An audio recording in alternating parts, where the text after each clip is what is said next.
Arzu! Neredeysen çık ortaya! Mahvedeceğim seni Arzu!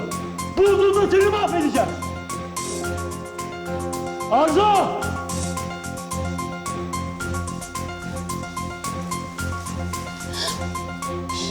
Sakın korkma. Ne işin var senin burada? Nereden çıktın sen? Ses çıkarma. Hemen gidiyoruz.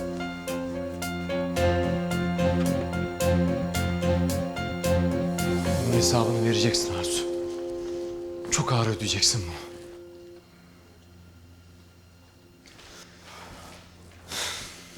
Yok. Hiçbir yerde yok. Abi ben de her olaya tek tek baktım. Hiçbir yerde bulamadım. Ulan onca zaman çalıştım ben bu evde be. Her deliğini bilirim ama yok. Bunun hesabını soracağım. Elif'e yaşattıklarının 1000 katını yaşatacağım ona. O yılan ne yapmıştır, ne etmiştir? Bir şekilde buradan sızmanın yolunu bulmuştur. O Arzu var ya o Arzu. Şeytan pabucunu ters giydirir, ters. Hadi gidelim o zaman.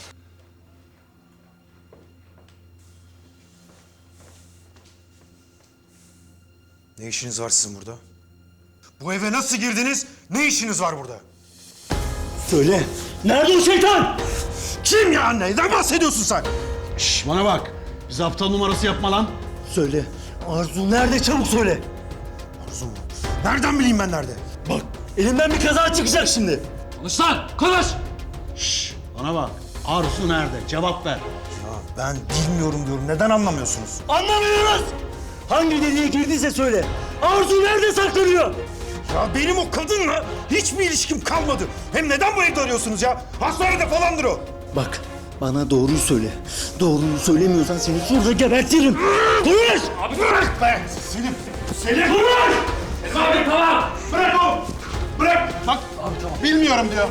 Bırak hadi tamam. Abi hadi gidelim. Bırak tamam. Siz ne yapmaya çalışıyorsunuz ha? Hem evime izinsiz giriyorsunuz, üstüne de bana mı saldırıyorsunuz? Bana bak.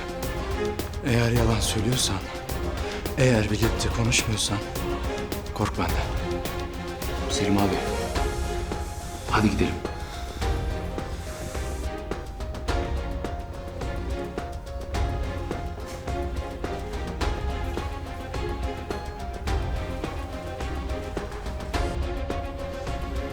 Bulacağım o pisliği. Ne pahasına olursa olsun bulacağım. Ya damat. Sakin ol ya. Hadi o zaman gidelim buradan. Hayır. Her yeri didik didik aramadan hiçbir yere gitmiyorum ben. Ya Selim abi. Zaten evin her noktasına karış karış baktık. Burada değiller belli ki. Baba, sen burada çalıştın daha önce. Böyle saklanacak gizli saklı bir yer var mı? Valla şurada bir depo vardı oğlum aşağıda. Böyle yıkık dökük bir şey. Hadi gidip bakalım o zaman. Hadi. Atlattık merak etme. Nereden biliyorsun? Kimse görmedi bizi çünkü. Biz arabaya bindiğimiz sırada onlar evde seni arıyorlardı. Sen benim evimi nereden buldun? Ha? Nasıl buldun beni?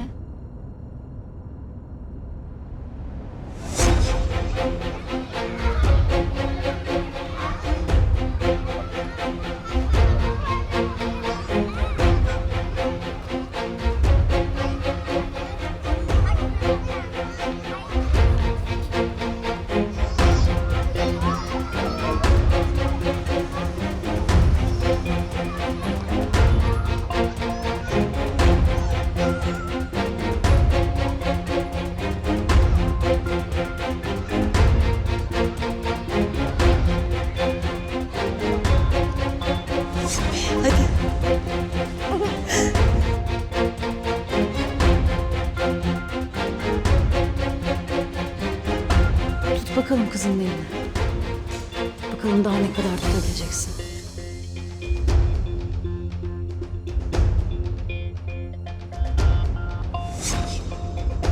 Neredesin fındık? Çık ortaya.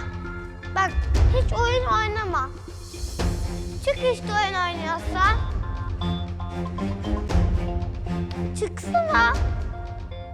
Fındık çık işte. Ama bak şimdi kızacağım ha.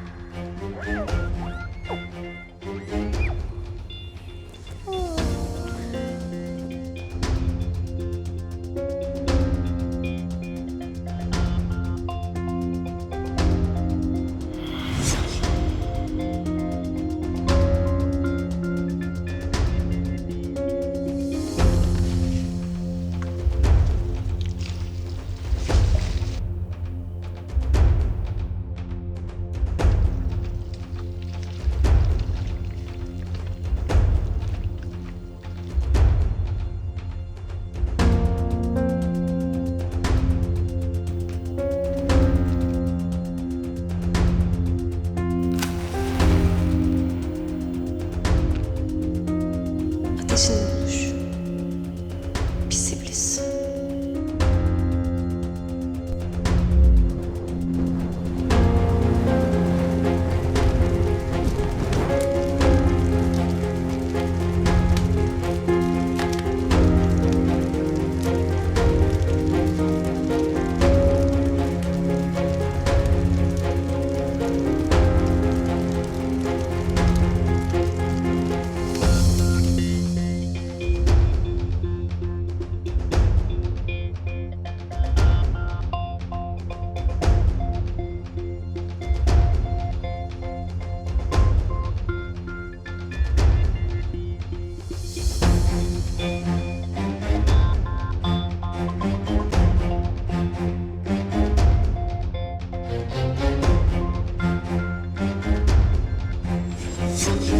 Sana soruyorum, cevap versene. Nasıl buldun beni? Sence bunun bir önemi var mı? Tabii ki var. Hiç tanımadığım biri karşıma çıkıyor ve beni arabasına alıyor. Ben tanıştığımızı sanıyordum. İçtiğimiz kahvenin de mi hiç hatırı yok? Hatırlamadığım bir anın hatırı da yok demek ki. Benim için önemsizmiş. Uzatılan yardım elini sıkmamak senin gibi hanımefendi birine hiç yakışmıyor doğrusu. Ben güvendiğim insanların elini sıkarım. Sana niye güveneyim? Çünkü biz arkadaş olduk. Arkadaşlar birbirlerine güvenirler. Yeni tanıdığın biriyle arkadaş olduğuna göre ya çok çaresizsin ya da çok yalnız. Ah, şikayet edeceğin yerde teşekkür etmeyi denesen. Çünkü benden ziyade senin yardıma ihtiyacın vardı.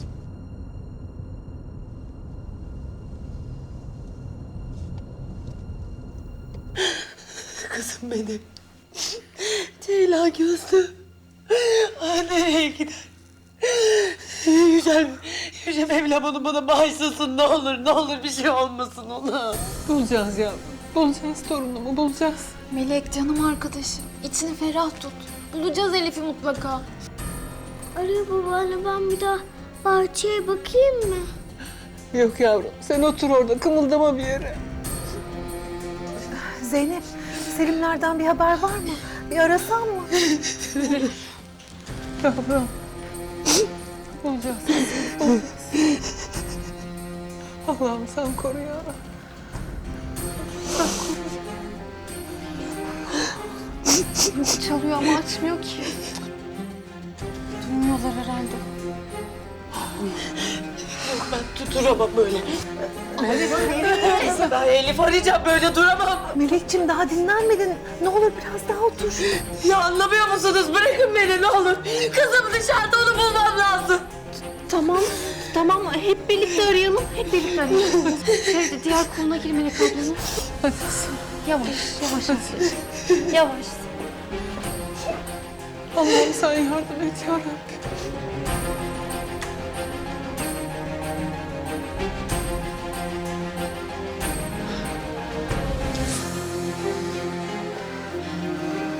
Yavaş abla.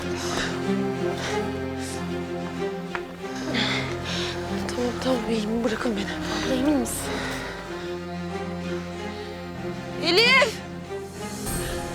Kızım! Hadi siz o tarafa bakın. Gel kızım biz de şu tarafa bakalım. Elif! Elif neredesin yavrum? Elif abla neredesin? Elif duyuyor musun sesimizi? Babaanneciğim neredesin sen? Elif! Kızım!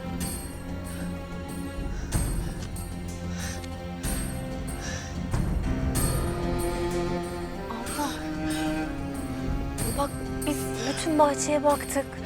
Tülay ablalar da arıyorlar karış karış. Hadi gel biz içeri geçelim istersen. Hadi. Olmaz Zeynep. Kızım bulmadan olmaz. Elif! Kızım!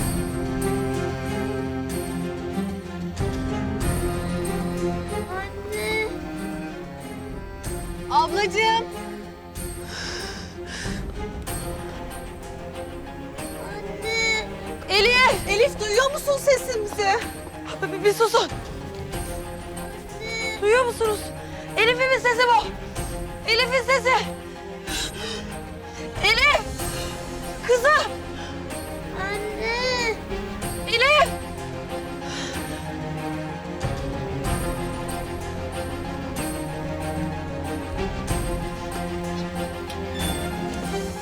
Elif! Kızım! Elif! Anne. Kızım! Kızım! Babaanne!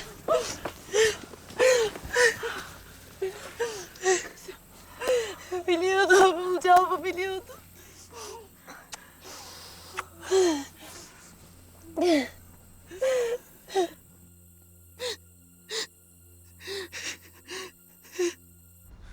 Yok işte. Allah'ın cezası hiçbir yerde yok. Ya sizce şimdi bu doğruyu mu söylüyor? Ha? Gerçekten Arzu'dan haber olmayabilir mi? Ya baba, belki de Elif'i başka bir yere saklamış olamaz mı? En nihayetinde gelip buraya bakacağımızı biliyordur. Bilmiyorum. Hiçbir şey bilmiyorum. Evden mi? Zeynep. Selim bulduk Elif'i. Ne? Nasıl? Nerede? Demir kapının oradaymış. Ne olmuş? Ne diyor? Elif'i bulmuşlar. Allah'ıma şükürler olsun ya. Oh be sonunda. Tamam biz hemen geliyoruz.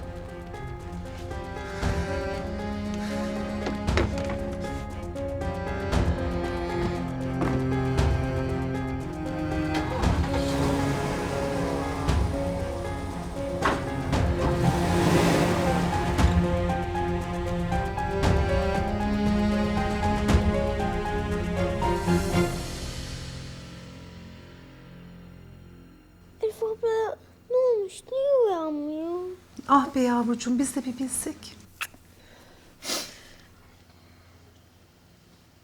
Ya abla bir doktor falan mı çağırsak? Ah yavrum. Güzel kızım benim. Ne oldu sana böyle? Elif'im. Anneciğim, güzel yavrum. Hadi aç gözlerini. Yok böyle olmaz kızım. Zeynep haklı. Bir doktor çağıralım.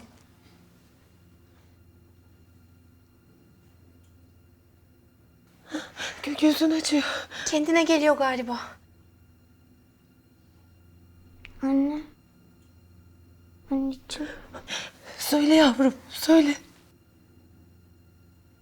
Ne oldu bana?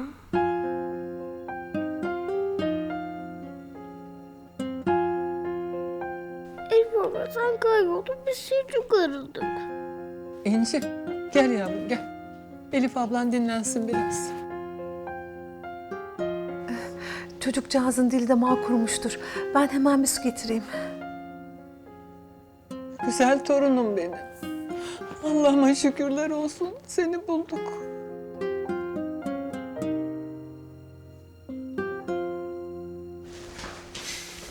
Melek abla. Selim. Bulduk deyince nasıl geldiğimizi bilemedik. Nerede kalmış? Ne olmuş?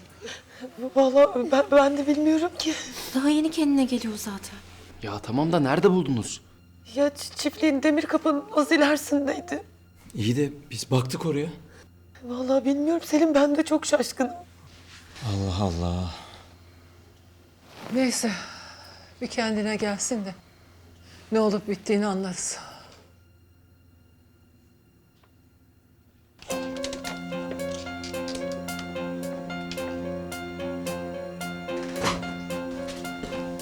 Nereden buldun burayı? Güvenli bir yer mi burası? Öyle olmasa şu an burada olmazdık. Merak etme. Bu kulübe senin için dünyanın en emniyetli yeri. Korkma. Seni kimse bulamaz burada. Hadi sen geç otur. Dinlen biraz. Ben de yatağını hazırlayayım.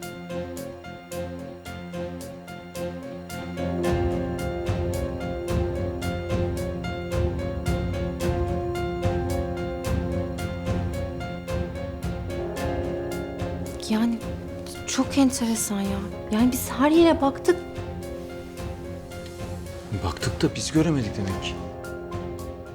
Bir şeyden korkup saklanmış olamaz değil mi? Yani olabilir tabii de niye saklansın ki? O kadar bağırdık ettik, sesimizi duysa saklanmazdı. Niye bayıldı ki acaba?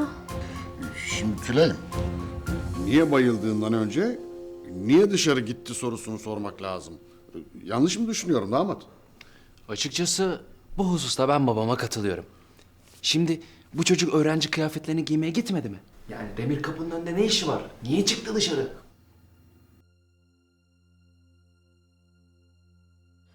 Ben Elif'i yerine yatırayım en iyisi. İyice sersemledi yavrum. Tabii kızım tabii. İyi olur. Elif abla iyi değil mi Melek teyze? İnciciğim iyi, merak etme sen. Sadece biraz uykusu gelmiş, o kadar.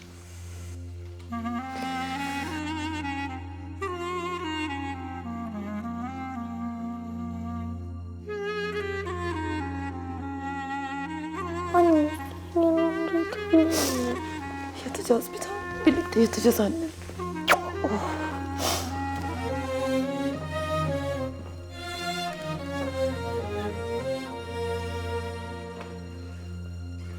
Oğlum çocuğun yanında soramadım. Ne oldu ne yaptınız? Buldunuz mu Arzu'yu? Gittik işte evlerine. Kapıdan bağırdık çağırdık. Kimse ses vermeyince biz de kapıya vurduk girdik içeri. Peki orada mıymış Arzu? Yok yani bilmiyorum. Sonra da Serdar geldi zaten. O bir şey biliyor muymuş? Bilmediğini söyledi. Nasıl yani? Hastaneden ayrıldıktan sonra hiç haberi olmamış mı? Öyle dedi. Babasının evinde mi kalıyormuş peki? Oğlum bir şey demedi mi? Benim Arzu'yla hiçbir alakam yok. Git hastaneye bak diyor.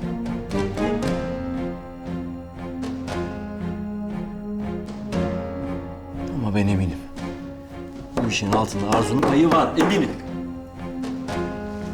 İyi de eğer öyleyse ve Elif'e bir zarar vermek istediyse niye buraya bıraktı ki? Bilmiyorum Zeynep. O şeytandan her şey beklenir. Neyse, ben Elif'e bakayım.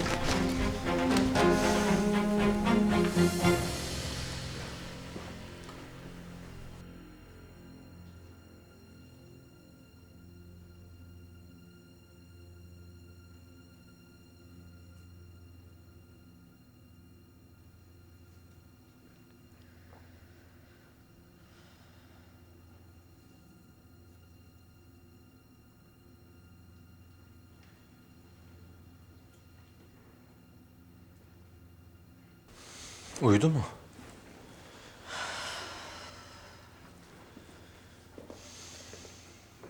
Uyudu. Selim, Sen hazır buradayken ben dereceye getireyim. Ateşi var mı yok mu bir kontrol edeyim.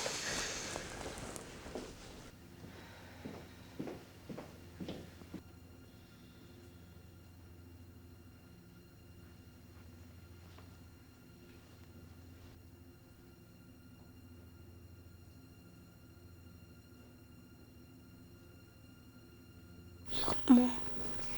Ne olur bırak beni.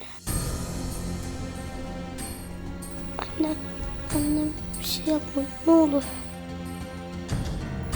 Ne olur bırak beni. Elif. Beni duyuyor musun bir tane?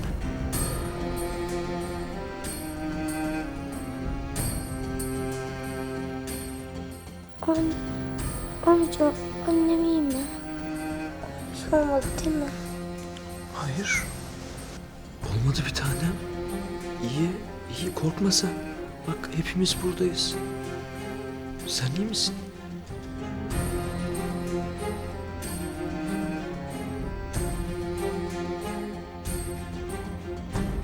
Elifciğim, ne oldu bir tanem? Bana anlatmak ister misin? Niye çıktın bahçeye? Bilmiyorum. Hatırlamıyorum. Biri mi kaçırdı seni?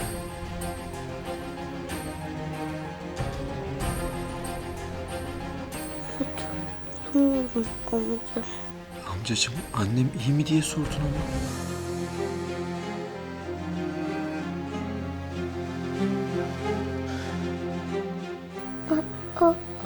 Arzu.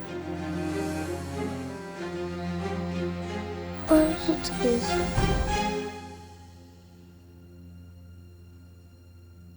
Arzu mu? O mu kaçırdı seni?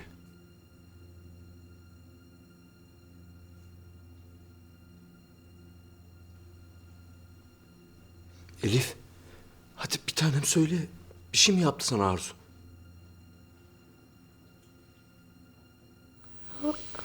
Hatırlamıyorum.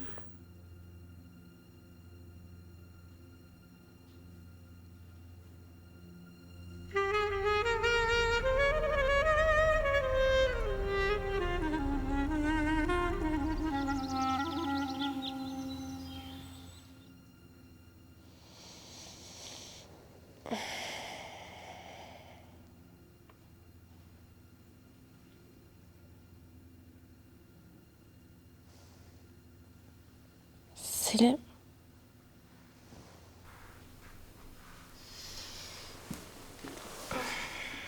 Hayatım niye erken kalktın? Hiç uyumadım ki. Aa. Hasta falan mısın? Dün olanlar aklımdan çıkmadı bir türlü Zeynep.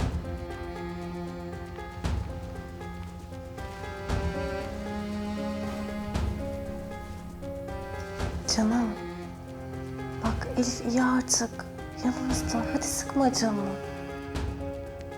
Ya başına bir şey gelseydi? Ne malum bir daha olmayacağı?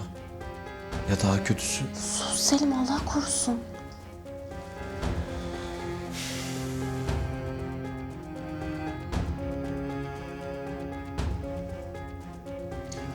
Onu öyle savunmasız, çaresiz görmek beni kahretti Zeynep. Dün akşam Elif'in odasına çıktım ya. Bir ara Melek abla odadan çıktı.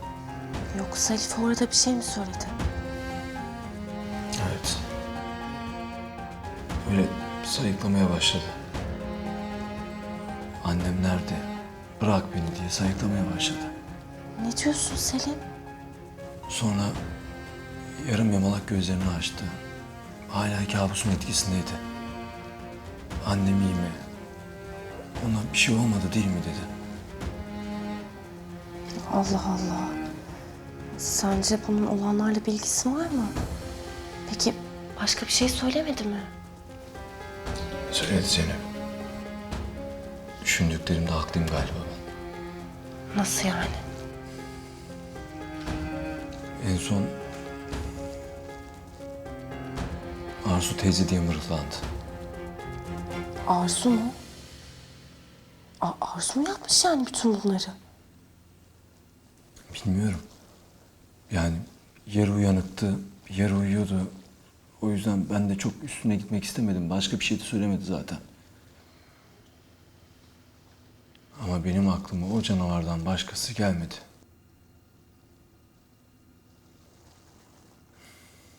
Bütün gece bu olanlar kafamda dolandı durdu. Çok endişeliyim Zeynep.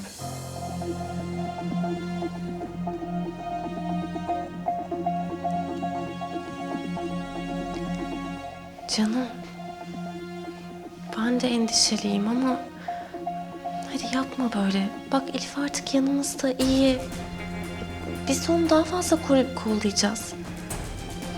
Hiçbir şey olmayacak Elif'e, merak etme. Ben bir yüzümü yıkayayım.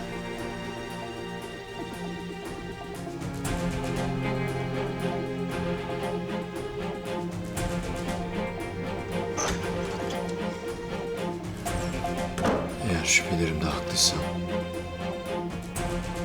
bu sefer benden kurtulamayacaksın Arzu.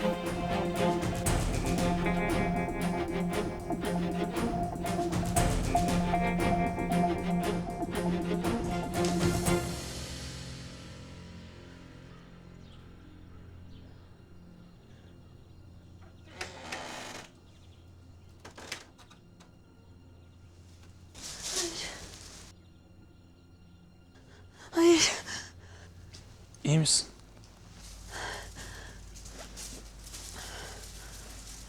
Ne yapıyorsun? Ne oluyor burada? Merak etme. Bir şey olmuyor. Güvendesin. Kötü bir rüya gördün galiba. Evet. Kötü.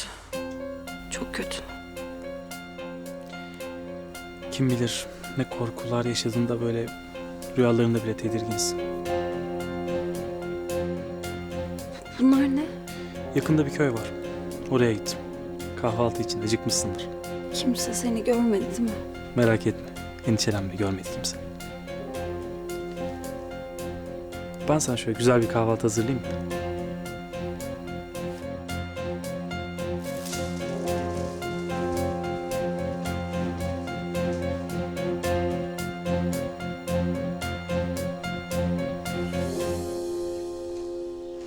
Selim Bey buyurun. Ümit, ne haber? Sağ olun. Hayırdır, dosyalarda bir problem mi var? Hayır, hayır. Ben senden bir şey rica edecektim. Buyurun. Bugünkü toplantıya benim yerime katılabilir misin? Muhakkak ben katılmak istiyorum demiştiniz ama Selim Bey. Bir sorun mu var? Oldu bir şeyler. Sonra anlatırım Ümit. Müsaitsin değil mi? Ya siz ben katılacağım deyince ben de bugünümü dağıtım merkezlerini denetlemeye ayırmıştım. Hadi ya. Ama eğer isterseniz... Tamam. Tamam Ümit. Sen işine bak. Peki. Siz nasıl isterseniz öyle olsun.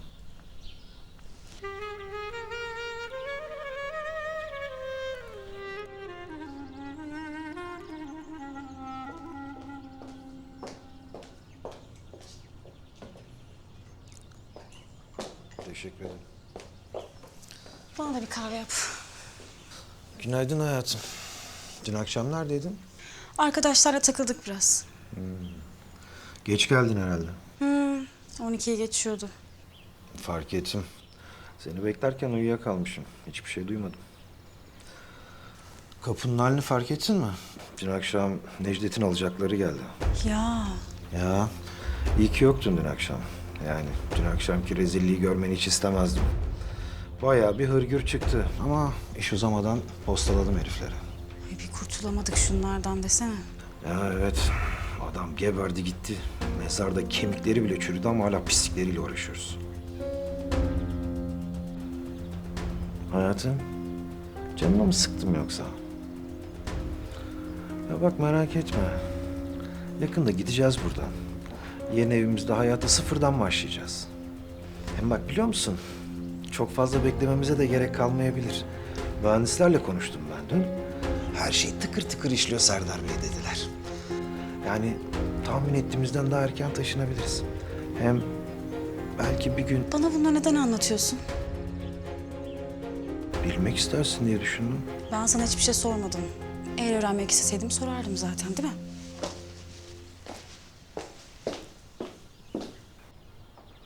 Ne oluyor şimdi ya?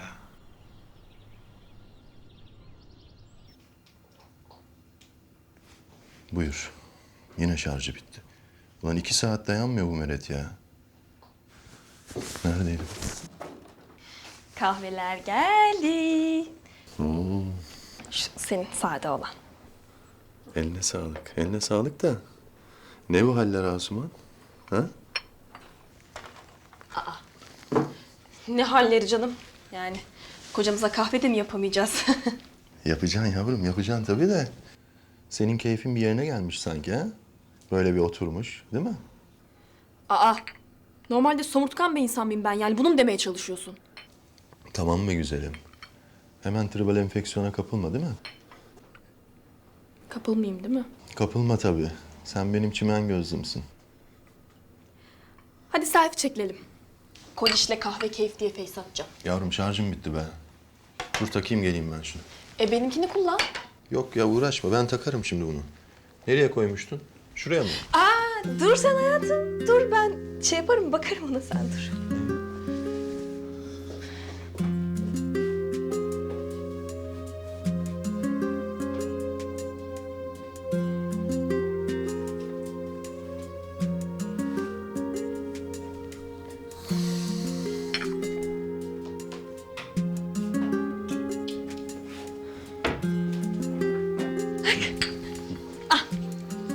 Elimle koymuş gibi buldum.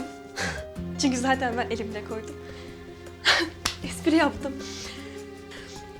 O zaman ben de kendi telefonumu almaya gideyim. Hemen geliyorum. Tamam. Tamam. Ben de takayım şunu.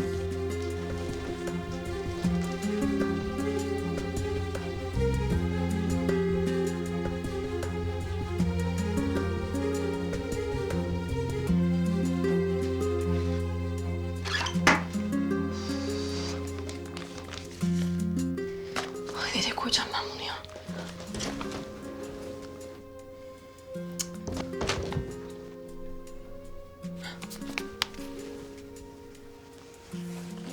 Şöyle arkaya doğru koyayım da görmesin.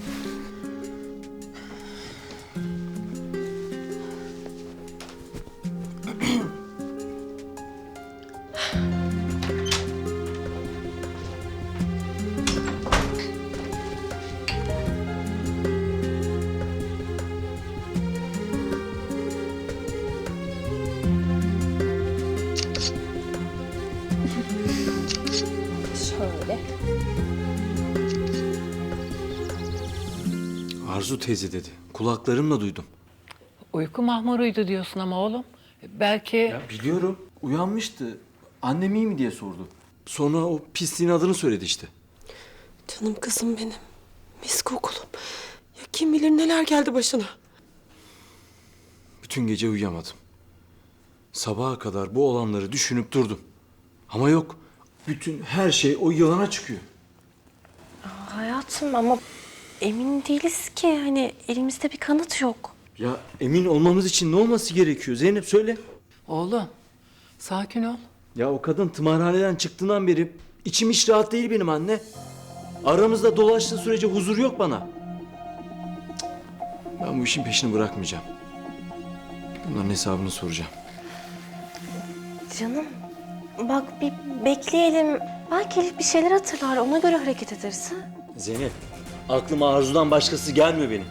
Ben ondan başka psikopat tanımıyorum. Ya Elif'e zarar verebilecek tek kişi o. Oğlum Zeynep haklı.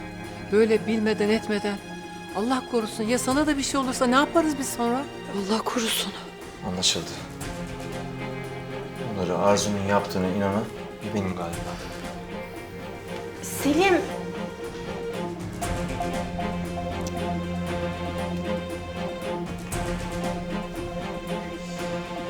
Yani Selim haklı. En azından öyle hissediyorum ama şimdi Selim'e de bir zarar gelir diye bir şey diyemiyorum ki susuyorum. Öyle kızım öyle. Aslında benim de aklımdan bir o musibet geçiyor ama Selim'i doldurmamak için ağzımı açmıyorum. Of ya. Of. Ya nedir bizim bu kadından çektiğimiz? Hayatımız boyunca kurtulamayacağız mı biz ondan?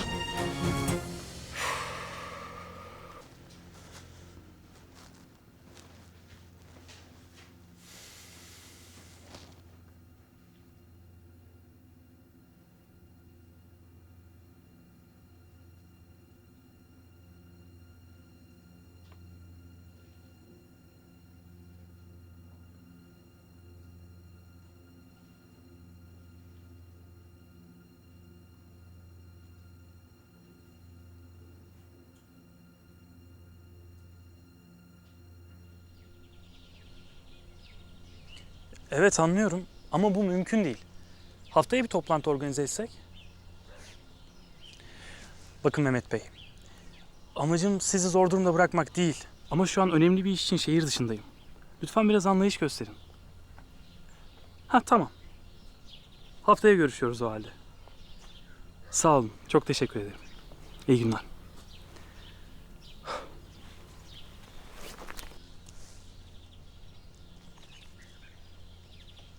Neden bunu yapıyorsun? Ne yapıyorum? Daha birkaç gündür tanıdığım bir kadın için. Neden bunlara katlanıyorsun? Ben sadece yardım etmeye çalışıyorum. Bak, senin karşında aptal yok. Yardım etmeye çalışıyorum falan deme bana. Ben gerçekten yardım etmek... Ya bırak. Bırak. Bak benim arabam bozuluyor. Sen karşıma çıkıyorsun. Ben rica bile etmeden arabamı tamir ettirip geri getiriyorsun. Sonra hiç beklemediğim bir anda. Hem de hiç. Beni oradan kurtarıyorsun ve kimsenin bilmediği bir yere getiriyorsun. Biraz önce telefonda 1000 tane palavra uydurdun. Sırf benim yanımda kalmak için. Senin niyetin ne? Sen kimsin? İyi misin, kötü müsün, nesin sen? Ben buradan gidiyorum ama tek başıma. Arzu, Ya bırak. lütfen bir dakika dinle beni. Ya ne dinleyeceğim ya? Ne dinleyeceğim? Ben senin iyiliğini ya da kötülüğünü hak edecek hiçbir şey yapmadım.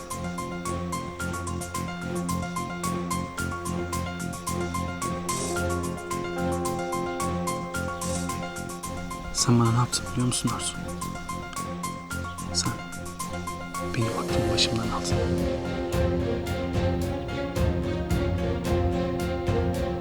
Hem de ilk gördüğüm andan itibaren.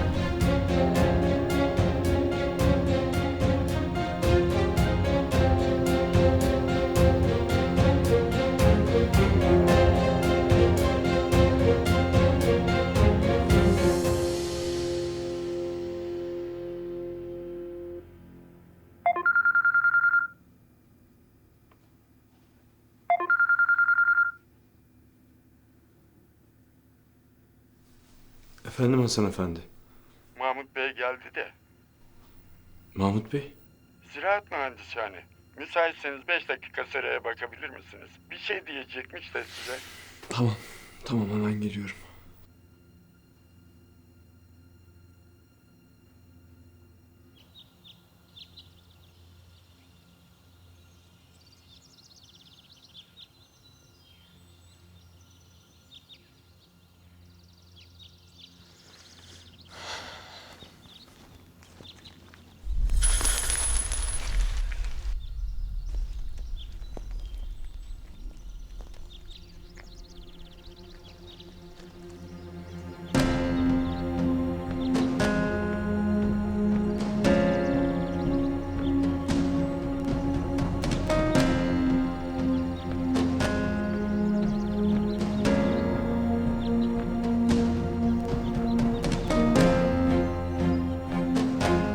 Kenan 03-06-2008.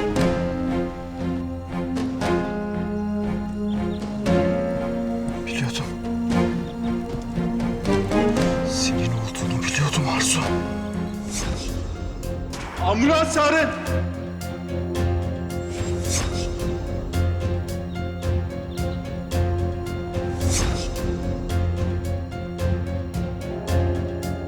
Adama para da verdi. Yengem bu adamı kiraladı mı yani? İnanmıyorum.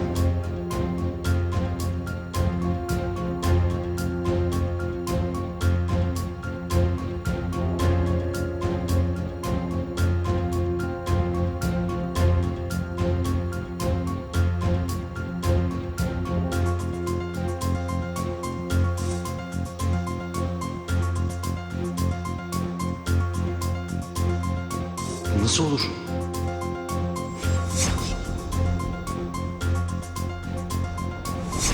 Bin bakalım sen arabaya.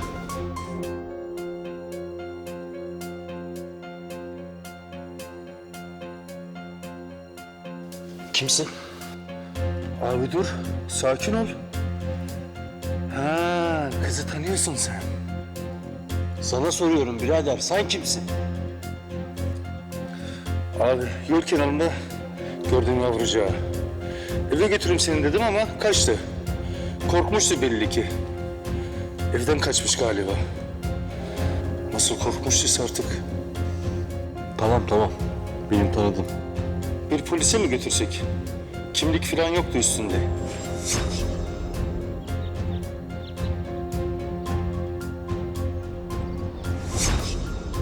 Taşlar şimdi yerine oturuyor. Demek her şey planlı oyunun bir parçasıymış.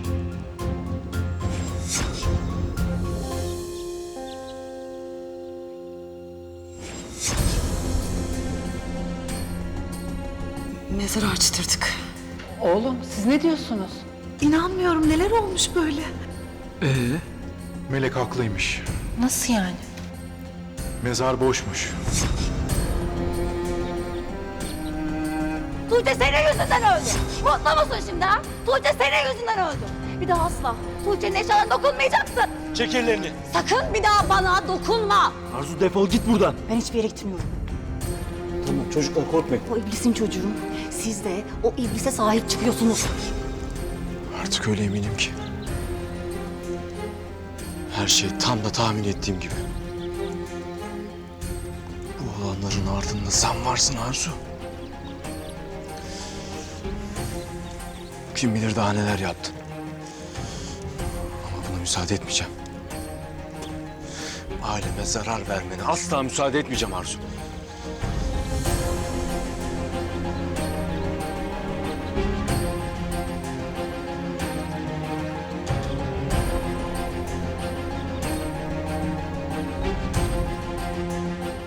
Arzu. Ben... Affedersin. Öyle bir anda ağzımdan çıkıverdi işte.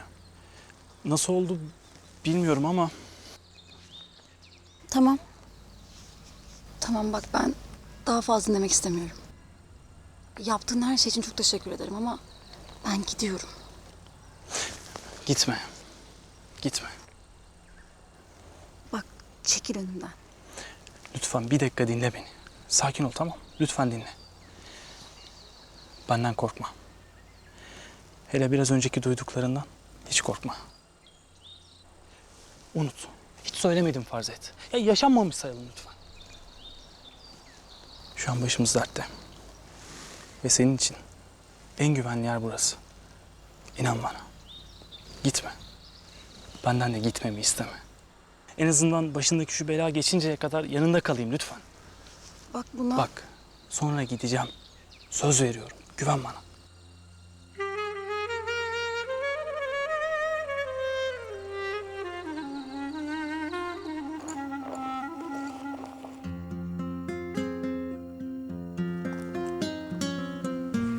Of, okula geç kalacağım.